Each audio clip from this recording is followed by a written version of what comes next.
menurutku per detik ini arah balapan masih ke hajatannya driver sama engineer.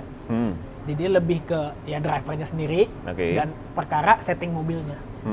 Kalau ngomongin assist sih tebakanku sih at least mungkin 10 tahun ke depan sih nggak akan segitunya. Even MotoGP kita ngomong geser bentar. Even MotoGP yang orang bilang terlalu banyak assist gitu segala macam.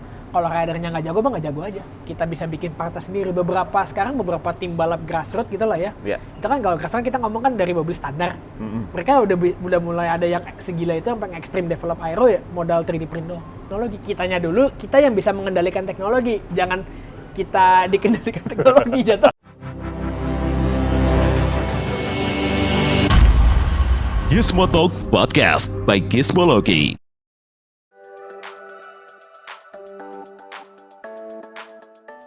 Oke, halo Gizmo Friends, kembali lagi di Gizmo Talk bersama saya Pradip Danugrahanto atau kalian bisa panggil saya dengan Dipta.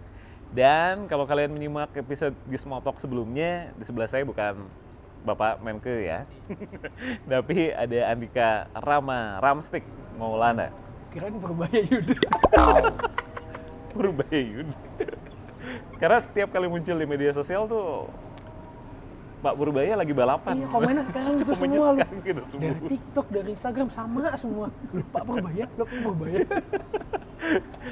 Nggak coba riding the wave di konten-konten lu, Raf? Sempet aku streaming pakai batik. Ternyata ya. Oke. Tapi kita kali ini nggak mau ngomongin Pak Purbaya tentu saja ya. Kita masih ngomongin soal teknologi kendaraan, khususnya kendaraan di dunia balap. Kalau di episode sebelumnya kita ngomongin soal perjalanan karir seorang Ramstik gitu. Disimak aja ya, kalau belum nonton contoh dulu yang itulah. Walaupun memang nggak terlalu nyambung sama yang episode kali ini ya. Tapi nggak apa-apa, nonton dulu aja yang itu kalau mau tahu kisah di balik layarnya Ramstik di dunia balap. Nah, ini kan sekarang nih kendaraan yang tidak bersuara alias EV itu makin banyak di jalanan. Ya, nggak cuma di Jakarta tapi juga udah mulai kota-kota besar, kota-kota. Kalau klaimnya apa namanya? Ya support sistemnya pemerintah gitu ya, udah mulai menyediakan SPKLU lah gitu. Nah, karena lu adanya di dunia racing gitu kan. Kalau tadi e-motorsport ya, sebelumnya EV sekarang. Di dunia balap tuh proyeksinya seperti apa? Kalau F1 yang elektrik ada kan emang kan? Formula E dong. Formula E ada. Nah, kalau di luar itu gimana, Ram? Kalau kita ngomong penggunaan EV di balapan ya, kayaknya sekarang bener-bener ke carry hard sama Formula E sih. Dulu tuh ada kayak supporting race-nya FI tuh kayak ada Jaguar E-Pace namanya, balapan-balapan EV. Terus apa lagi ya? Kayak ada beberapa lagi balapan yang pakai EV. Tesla juga sempat ada, cuman kayaknya nggak sesustain Formula E. Karena kalau kita ngomong di dunia balap, tetap yang dicari adalah suara kan. Tetap yang dicari adalah suara. Ini. Gimana tuh? Jadi kalau Formula E itu menarik karena ya mungkin ada agendanya dari FIA yang pengen nge-promote electric vehicle. Dan makanya di FI itu pembalap-pembalapnya adalah pembalap full profesional semua. Jadi bisa make sure balapannya seru. Makanya kan FI kalau kita lihat nonton tuh banyak action-actionnya, nyusul-nyusulnya, terus ada yang strategi apa namanya itu attack mode-nya lah gitu lah, ada drama-dramanya lah. Jadi itu ada ceritanya. Cuman kalau kita ngomong mobilnya sendiri sih advance, cuman ya kalau kita nyari suara ya nggak ada engagingnya. Nah, kalau masalah suara gitu ya, mungkin akan banyak jawaban. Kenapa nggak disimulasikan aja suaranya? Bisa juga kan? Kayaknya yang baru bikin gitu kan Hyundai ya, kalau nggak salah ya. Tapi itu pun juga di internal. Nah, menurut lo sebagai pelaku balap gitu, kenapa nggak dibuat di luar? Balapan EV ini? Bukan, maksudnya suaranya. Nggak tahu ya, mungkin akan secara teknologi emang ya mungkin bisa aja kan? Colok speaker bisa. Kok banyak kok sekarang apa namanya beberapa udah bikin kok REV suaranya suara angkot. Walaupun suara Ferrari, atau yang lewat ngeng EDV.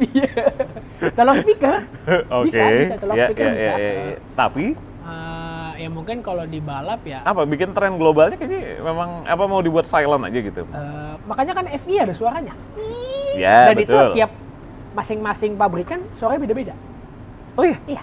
Oh gitu. Dan itu di setting berarti? Enggak, kayaknya emang mereka punya baterai karakternya suaranya begitu. Oh. Ya, tetap aja suaranya nying gitu, suaranya nying. Oh, iya. Cuman kayaknya memang akan ngetrennya Formula E akan ngetrennya begitu. Di Formula E ya. Emang itu yang ditonjolin, suaranya itu. Iya. Dan actionnya ya. Orang nonton itu akan nyari action sih. Dan mereka makanya itu approach-nya adalah balapan ke city, kota-kota, balapannya street circuit. Jadi kesannya lebih dekat ke masyarakat. Oke. Wah, nah ini kalau ngomongin soal EV lagi nih Ram. Kalau di EV yang bukan mobil balap nih ya, kan sebenarnya mobil balap juga berangkatnya dari mobil biasa dulu terus dibuat jadi spek balap gitu kan, benar nggak sih? Iya kan. Nah, berarti kan dari mobil yang beredar sekarang kan teknologinya makin banyak nih, implementasi teknologi di dalamnya gitu ya. Itu bakal kepake nggak sih di balap? Apa aja sekarang ya?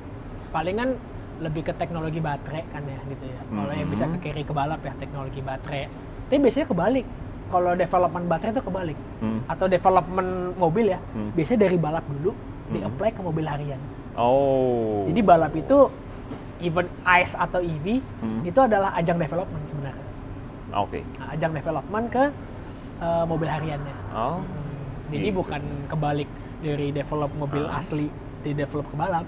Memang biasanya kalau udah top level itu dari balap dulu, mereka R&D di situ, baru di-apply ke mobil hariannya kayak gimana. Kan gini, kalau makin kesini mobil ya EV dan non EV ya sebenarnya ini ya, itu tuh makin kalau sebagian orang merasa makin mudah disetir, sebagian orang merasa kayak udah nggak nyetir lagi gitu karena udah banyak bantuannya nih. Asis-asisnya udah makin banyak. Sampai urusan yang tadi dibilang apa buat parkir misalnya gitu kan, sebelum kita rekaman maksudnya gitu kan, udah mulai banyak mobil-mobil yang bisa parkir sendiri atau nah mungkin nggak menurut seorang Ramba nih nanti akses ini membantu di balapan atau diimplementasikan di balapan? Kalau di balapan kayaknya enggak ya. Yang Kenapa? Perkara itu ya, perkara kayak misalnya akses kayak parkir. Ya kalau parkir nggak mungkin lah ya. Nggak mungkin. Bahkan Formula E aja ABS nggak ada. ABS traction control nggak ada. TC ada nggak ya? Kayak nggak ada deh, nggak ada. Nggak ada, seingatku nggak ada. Jadi nggak akan ada nanti. Ya. Menurut lo ya setidaknya dari pandangan lo sekarang nggak akan ada jadi lomba teknologi di balap gitu maksudnya. Perkara asis ya? Iya perkara asis yang artinya nanti skill driver tuh bukan jadi yang nomor satu, tapi skill dari bukan skill kendaraan, fitur kendaraannya yang membuat dia punya potensi menang lebih banyak. Kalau menurutku per detik ini arah balapan masih ke hajatannya driver sama engineer. Jadi lebih ke ya drivernya sendiri dan perkara setting mobilnya. Kalau ngomongin asis sih tebakanku sih at least mungkin 10 tahun ke depan sih nggak akan segitunya. Even MotoGP kita ngomong geser bentar. Even MotoGP yang orang bilang terlalu banyak asis gitu segala macam. Kalau ridernya nggak jago, nggak jago aja. Tetap akan begitu ya? Tetap akan perkara joki sama nyeting. Tetap perkara driver sama perkara tim. Oke. Walaupun ya mungkin asisnya ada, kalau motor mungkin lebih ngebantu lah ya. Karena ada asis traction control, anti wheelie segala macam. Emang kalau mobil karena rodanya 4 lebih malah pure drivingnya sih sama setting mobilnya. Unik juga ya tadi. Unik. Oke. Dan ya tadi tadi kan lo bilang kalau banyak teknologi di balap itu justru nantinya diimplementasikan ke mobil harian. Tapi kan kalau mobil balap itu secara interior kan justru dipretelin kan, head unit dipretelin, AC copot kayak gitu kan. Nah, mungkin nggak teknologi ini bayangan orang awam ya, gue juga suka penasaran gitu. Balap panas dong nggak pakai AC dan mungkin nggak sih nanti ada balap yang full dengan AC. Misalnya ya AC terus panelnya digital full gitu. Kalau AC udah. Beberapa balap yang nggak ICE ya, yang nggak EV ya. Iya. Udah pakai AC mobil balapnya. Bahkan kayak kalau kita ngomong mobil GT3 itu beberapa pabrikan itu udah mandatory AC. BMW, M4, GT3 itu ada AC-nya. Apalagi yang ada ya? Pokoknya beberapa udah ada deh. Beberapa udah ada AC-nya. Beberapa nggak ada. McLaren tuh nggak ada, seingatku tuh. Jadi bebas sebenarnya. Cuman beberapa manufacturer udah mengimplementasikan AC di mobil balapnya mereka. Itu kalau AC. Kalau sekarang misalnya buat nunjukin navigasi deh. Navigasi kalau mobil-mobil sekarang kan ya termasuk EV ya. Itu navigasinya makin cakep. Iya kan? Kalau di balap mungkin nggak? Paling cuman kamera. Kamera. Kadang-kadang biasanya ada yang kaca belakangnya ketutup. Ya. Pakai kamera, taruh kamera, kasih layar. Kiri kanan aku kayaknya enggak deh. Kalau nggak salah kiri kanan enggak. Cuman mereka tuh ada kayak, kalau biasanya suka mundur tuh, ada yang kayak hijau-hijau merah tuh kalau kita ngelihat kamera mundur nih. Di head unit kan ada yang suka ngasih jarak berapa. Beberapa udah ada. Jadi kita tahu dari belakang, belakang tuh berapa meter. Mereka udah punya ngitung-ngitungannya. Beberapa udah begitu. Lain kalau navigasi gitu sih, Pak. Tapi mereka lebih canggih justru head unitnya, dashboardnya. Mereka bisa ngecek tire pressure, mereka bisa ngecek fuel consumption. Nge-target misalnya kita maunya target selap itu cuma pakai berapa liter, mereka bisa ngitung dashboardnya, bisa ngasih kalkulasi. Bisa ngatur traction control. Kebiasaan kalau di mobil harian kan cuma on off. Kalau mereka mobil balap ada GT3 ya, level 1, level 2, level 3, level 4 tergantung mobilnya.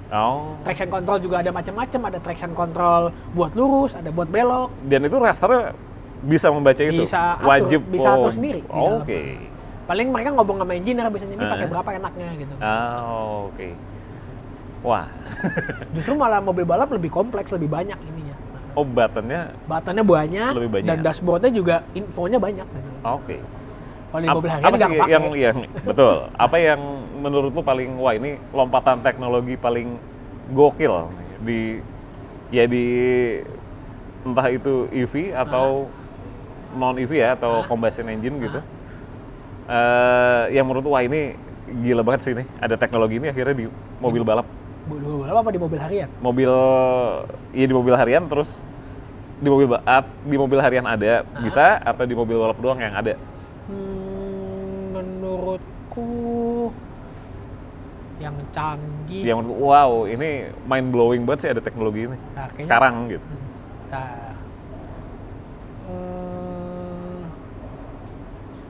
Apa ya? Nah, coba. Sambil mikir. Teknologi. Kalau di balap kalau di balap ya, aku lebih suka aerodinamiknya. Itu black magic soalnya. Aerodinamik ini ya berarti lebih ke bodywork sih ya. Dan itu kayak kadang-kadang kalau kita ngeliat mobil gitu, kepikiran ya mereka. Tapi kan ibaratnya nggak tahu ya. Kalau ini kan dari kacamata awam, gue ngeliatnya sekarang tuh orang udah bisa mencetak apapun gitu ya, karena 3D printer segala macam lah kayak gitu. Nah, apakah secara manufaktur balapan itu juga versi gedenya itu beneran kayak gitu nggak sih, Ram? Maksudnya ya sekarang udah makin bisa gitu untuk bikin mobil yang se-aerodinamis apapun dengan desain tadinya kalau mungkin tadinya desain gini-gini tapi terhambat di manufakturnya. Kalau sekarang gimana? Sendiri. Sekarang banyak ya. Mungkin 3D printing kali ya. 3D printing tanda kutipnya ya. 3D printing gitu. You can create anything gitu. Mulai dari kalau kita ngerti ilmunya kan, kita bisa desain sendiri pakai 3D model. Terus kalau kita pinter kita bisa ngesimulasin aeronya, CFD-nya tuh. Terus kita bisa bikin partnya sendiri. Beberapa tim balap grassroots gitu lah ya. Itu kan kalau grassroots kita ngomong kan dari mobil standar. Mereka udah mulai ada yang segila itu yang ekstrim develop aero ya, modal 3D print doang. Mungkin kalau teknologi yang maju banget sih sekarang 3D print kali. You can create basically anything. Wah, ternyata 3D gitu print itu luar biasa. Ya. Terus kan juga sekarang trennya ya selain EV ya, tapi ini juga sih. Kalau di China katanya EV itu udah jauh melampaui apa yang kita lihat hari-hari ini gitu. Lu ngeliatnya gimana? Di China? Ya kan kalau sekarang mungkin kayak ini nggak di mobil balap sih. Kayak misalnya yang paling umum deh, begitu ada Denza, Alphard jadi kayak terkesan, wah ini banyak fitur yang nggak ada apa-apanya nih sama mobil Cina. pabrikan Cina ini, gitu. Secara teknologi ya? Iya, gitu. Menurutku mobil Cina sekarang ya beberapa ada yang good ya. Beberapa ada yang good. Dari sisi mobil ya, maksudnya kita ngomong mobil harian lah ya, kita ngomong dari interior. MG itu Cina bukan sih? MG itu Cina bukan? Wah, silakan tulis di kolom komentar ya. Seingetku tuh dulu brand UK sebenarnya, cuman di take over sama China. Tapi masih pakai embel-embel UK, masih pakai embel-embel MG. MG itu beberapa orang bilang yang EV-nya tuh aku lupa namanya tuh MG EV ya, yang kalau lupa namanya, ada itu. Mobilnya enak banget katanya. Dari sisi mobil ya, engineering mobilnya, kaki-kakinya segala macam dalamnya itu enak. Jadi kalau kita ngomong teknologi dan engineering sih, beberapa barang China yang high end menurutku itu udah bagus arahnya. Cuman ya yang low end-nya ya tetap aja mobil low end gitu. Iya begitu ya. Tapi buat balap sendiri, setahu lu memang belum ada ya? Kayaknya dari Cina malah lagi gencar-gencarnya nih sekarang nih. Tes top speed. BYD yang BYD Extreme tuh aku lupa nama itu. BYD yang itu tuh aku lupa tuh, yang sedan tuh. Ada di Gias kemarin mobilnya. Itu mereka kemarin bikin rekor top speed 495 km/h. Walaupun dia kalah-kalin pakai selotip mobilnya ya. Cuman tetap aja mereka udah. Nah, Cina itu, jadi menurutku Cina sekarang untuk mengarah ke mobil rakyatnya udah lewat nih. Mereka orang-orang udah tahu, Cina udah bisa bikin mobil rakyat. Jadi sentimen kan Cina bisa bikin mobil bagus atau enggak. Makanya sekarang mereka lagi ngarahnya ke sana. Mereka bikin rekor top speed. Mereka bikin rekor Nürburgring pakai Xiaomi itu. SU7 Ultra. Walaupun udah nggak ada Ultra, maksudnya udah nggak ada harian-hariannya ya, udah pakai wing segala macam lah ya. Cuman mereka lagi kayak tunjukin ke dunia, Cina tuh bisa. Ada inovasi yang harus diwaspadai sebenarnya gitu ya. Mungkin bukan inovasi, karena itu kalau kita ngomong di Eropa itu sudah lama dilakukan. Cuma Cina mungkin kan fokusnya ke mungkin listriknya doang kan ya. Cuma bisa bikin mobil listrik doang. Bisa bikin mobil doang nih. Belum bisa bikin mobil kenceng dan enak. Nah, akhirnya soalnya kan beberapa engineer bule pun di-hire sama Cina. Betul. Ya kan? Untuk mereka untuk transfer teknologi kan ya. Dan sekarang mereka Cina arahnya ke sana sih. Kalau aku lihat ya. Nah, terus kalau ini nih, balik-balik teknologi itu kan konsepnya akan selalu memudahkan. Kalau katanya teknologi yang baik kan seperti itu kan. Nah, kalau lu sebagai seorang pengendara gitu kan, ngelihatnya gimana? Apakah teknologi di mobil atau di balapan gitu sudah semakin memudahkan yang sekarang-sekarang? Kalau di balapan mungkin iya. Kalau di balapan lah ya, karena tadi mungkin dengan traction control yang lebih advance sekarang, terus sistem ABS yang lebih advance, jadi kita sebagai, let's say gue gentleman driver, gue bawanya udah jauh lebih happy lah dibanding bawanya gampang. Bawanya gampang gitu lah ya. Terus kita ngomong aero design sekarang, soalnya kayak M4 itu BMW, kita ngambil contoh, mereka bikin mobil yang Evo, kan ada Evo-nya gitu lah ya, Evolution-nya. Itu mereka konsep awalnya untuk memudahkan gentleman driver. Gentleman driver itu apa? Paman-paman yang punya duit mau balap. Bukan, kan ada pro driver kan yang emang lu dibayar buat balap. Dia ada paman, aduh gue punya duit, gue pengen balap nih. Tapi nggak mau mobil yang susah gitu kan. Sekarang mobil sekarang udah approach-nya begitu. Memudahkan gentleman driver buat balap. Ferrari pun gitu konsepnya. Kalau kita ngomong harian balik lagi, beberapa teknologi, kalau dari aku sebagai sisi driver ya, kalau bisa dimatiin. Kayak fitur apa tuh, sensing lah, ADAS gitu-gitu segala macam. Kalau aku karena aku kan suka nyetir ya, itu malah ganggu judgementku sih. Serius? Iya, aku kan kayak udah punya judgement nih. Kanan berapa, kiri berapa. Ini ya, ngukur jarak gitu ya. Ngukur jarak, terus ngambil keputusan, gue mau gimana. Aku nggak mau diintervensi sama ini. Kalau kayak traction control, ABS, terus stability control itu wajib menurutku. Tapi kalau yang sifatnya, kan itu kan nggak tahu ya, apakah tujuannya kan ya satu mungkin dari para ATPM itu pengen memudahkan driver, tapi menurut tuh malah menurutku itu ngebunuh sense kita. Dan beberapa kalau kita ngomongin sense of driving gitu kan, di luar sana justru udah banyak driverless vehicle kan? Ya mungkin teknologi itu belum bisa diaplikasikan di Indonesia sih. Karena apa? Kalau menurut barrier-nya apa? Jalanan kita terlalu dynamic. Oke, di semua daerah ya? Mostly kita apalagi ngomong Jakarta ya. Apalagi kota besar kayak Jakarta aja. Jakarta sih terlalu dynamic. Kalau kita ngomong kita kayak di Eropa, di Amerika mungkin jalanannya gede, orang mungkin taat lampu merah gitu lah ya. Terus orang juga by nature jaga jaraknya udah bener gitu kan. Ya mungkin bisa mikir tuh mobil tuh. Cuma kalau di sini terlalu dynamic, jadi kita pun mau pakai fitur driverless pun takut sendiri kan. Ya, Tesla kan udah ada kan, dan bisa dipakai lah Tesla. Driverless-nya bisa dipakai di sini. Di Indonesia? Bisa, seingatku bisa deh. Oke. Nah, menurut lu masih ada resiko bahaya nggak? Atau udah aman? Aku nggak percaya sih, lebih tepatnya sih. Apa? Lu nggak percaya sama teknologinya atau apanya? Nggak percaya lu bisa nyetir mobil. Teknologi dalam tanda kutip AI ini berarti gitu ya? Aku sih nggak sepercaya itu loh. Ini karena di sini terlalu dynamic gitu loh. Mungkin kalau kita tinggal di Eropa atau di Amerika mungkin kita bisa ya udahlah ya percaya. Nah, balik lagi ke tadi, teknologi yang harusnya memudahkan gitu ya.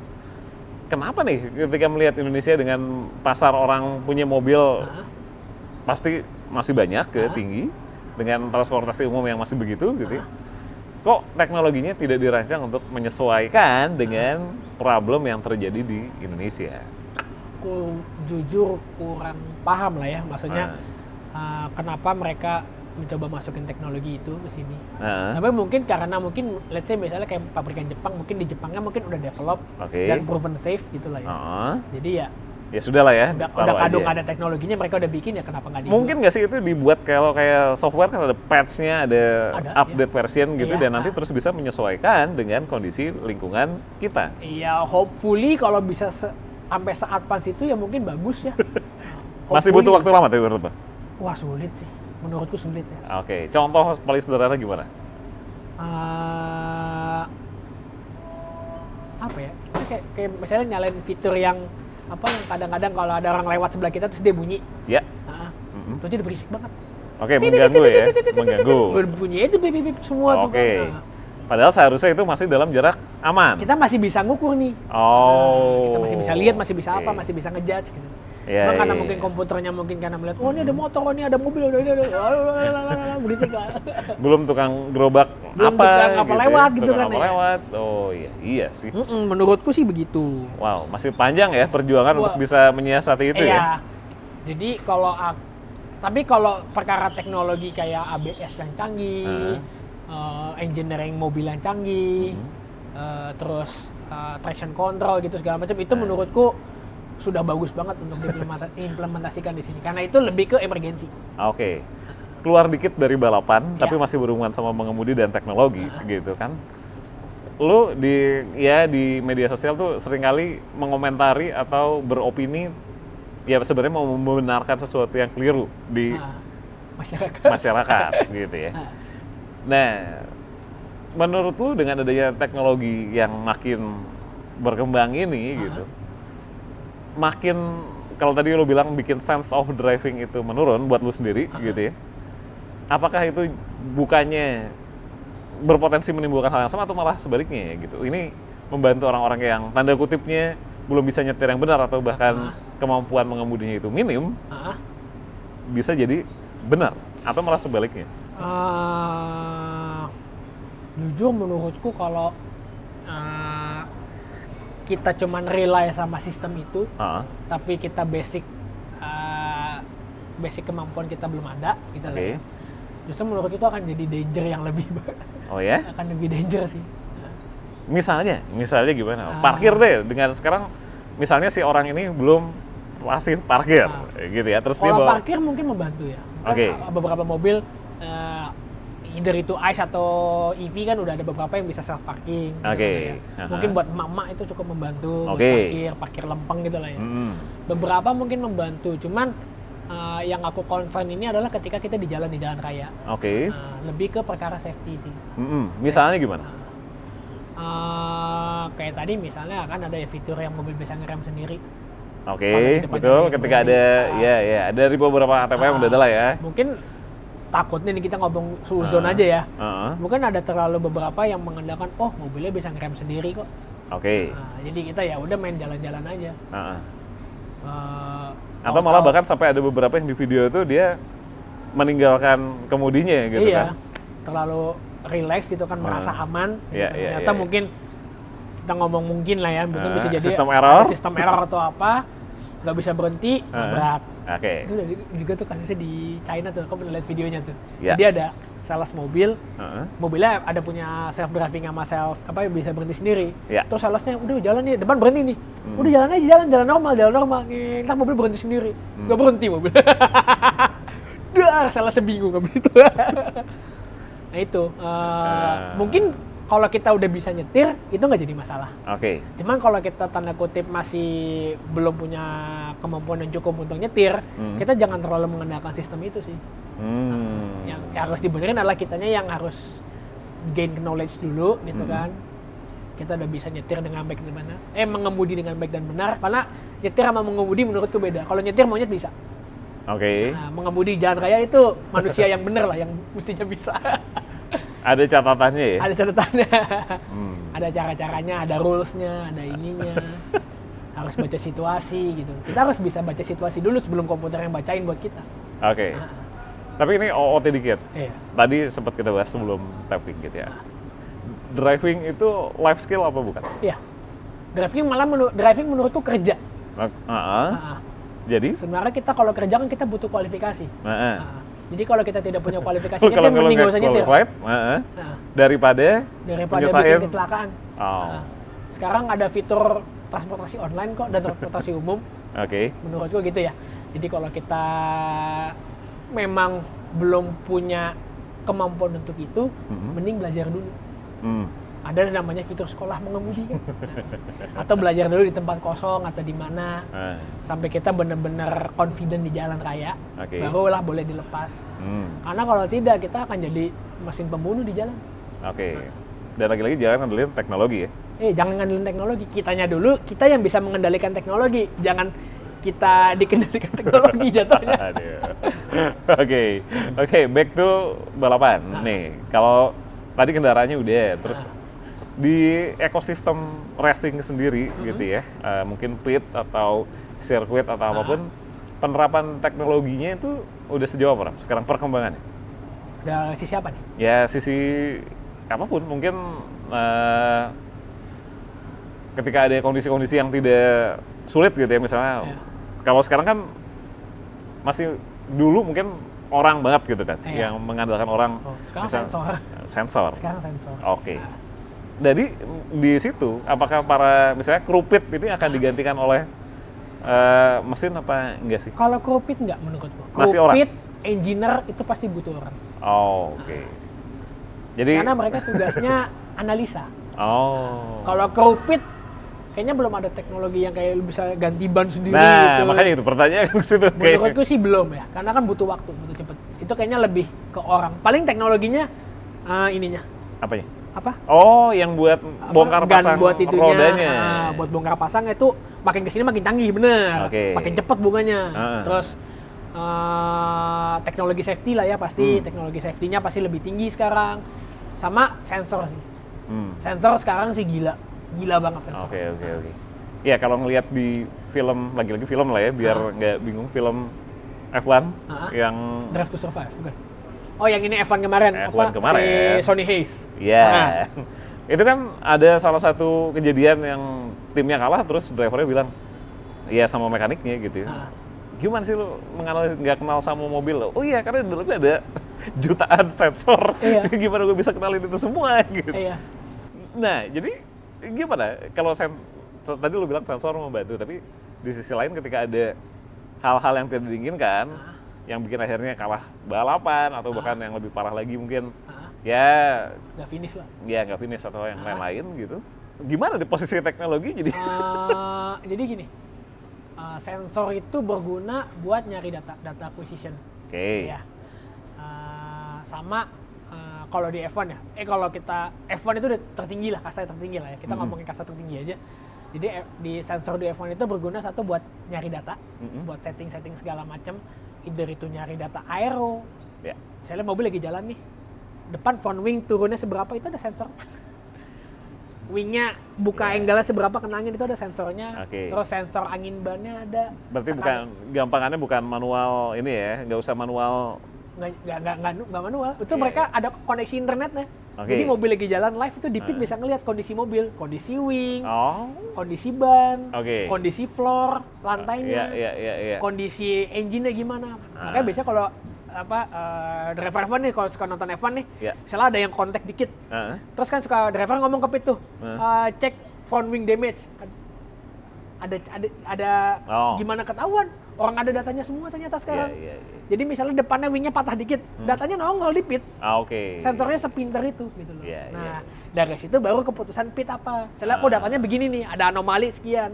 Kita harus ngapain? Nah, tuh engineer-nya yang mikir. Menarik bikin surprise. Sekompleks itu kalau balapan dan data teknologinya sih luar biasa ya. Pagi F1 nah itu sih bener-bener pinnacle. Kemarin aku soalnya ke sana kan, ke pedoknya Mercy. Pas Singapore GP kemarin, aku diundang ke pedoknya Mercedes. Wah, ngeliatnya sih. Kalau ada footage-nya boleh foto ada. Bisa di-share. Wah, itu canggih banget begitu ngeliat. Full teknologi ya. Full teknologi. Orang kemarin kan yang Russell tuh sempat latihan nabrak kan. Ada patahan wingnya tuh. Itu dalam wingnya kabel semua. Terus aku nanya, "Nih kabel nyolok kemana?" Lalu nggak akan kelihatan, kecil banget. Kan kabel ada sensornya gitu kan ya. Ini sensornya ngadep mana? Kok nggak kelihatan? Nggak akan kelihatan, nggak kasat mata kok. Wah, ada. Nah, dari segala kepusingan tadi teknologi yang ada dalam mobil, balik lagi ke awal perbincangan kita kali ini gitu, Ram. Ketika gue nanya soal peluang EV di balapan gitu kan. Dan mungkin juga bisa dikasih perspektif lu soal kan sekarang tuh tadi lu bilang EV ya salah satu concern di suara. Menurut lu kalau kita ngomongin future gitu, masa depan gitu ya, EV atau masih ada sesuatu yang lain gitu, atau malah tetap combustion engine? Masa depannya ya? Iya, kita ngomongin prediksi seorang Ramstick di masa depan, apakah benar EV ini dan nanti suara itu akan hilang dari dunia ini. Kalau kan ada prediksi-prediksi tuh di masa depan, kalau ngomongin teknologi prediksi suara masa depan tuh, suara akan satu persatu akan hilang dan nanti ya terjadi keheningan mutlak di masa depan. Katanya ada pakar yang mengatakan seperti itu. Kalau menurut lu gimana? Kalau di otomotif ya, menurutku EV akan tetap ada. Maksudnya EV akan tetap ada. Dengan evolve, berubah lagi. Mungkin evolve teknologinya gimana lah ya. Cuman aku rasa EV itu akan cocok di intercity sih. Intercity itu maksudnya? Dalam kota. Untuk penggunaan seharian dalam kota itu cocok banget pakai EV. Cuman kita ngomongin long range dikit, jauhan dikit, harus ada alternatif lain sih. Yang belum tahu apa? Ya kayaknya sekarang itu kalau kita lihat Toyota lagi develop hydrogen. Itu kan basically water kan, cuman aku juga nggak ngerti secara teknis mereka ngebuat ngekonversi air jadi energi itu gimana, hidrogen jadi energi itu gimana. Itu mungkin nanti kedepannya bisa jadi akan ke sana, atau mungkin nanti ada alternatif lain gitu lah ya.